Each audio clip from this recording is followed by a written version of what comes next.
哇哦，哇哦，哈哈哈，这个，这个炉子我真的好喜欢，它特别像小时候我们在家乡，在山里面，因为那时候山里面大雪封山，然后会导致可能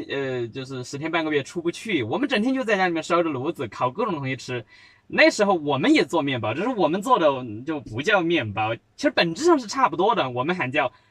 马粑，红糖马粑，在马粑啊马粑，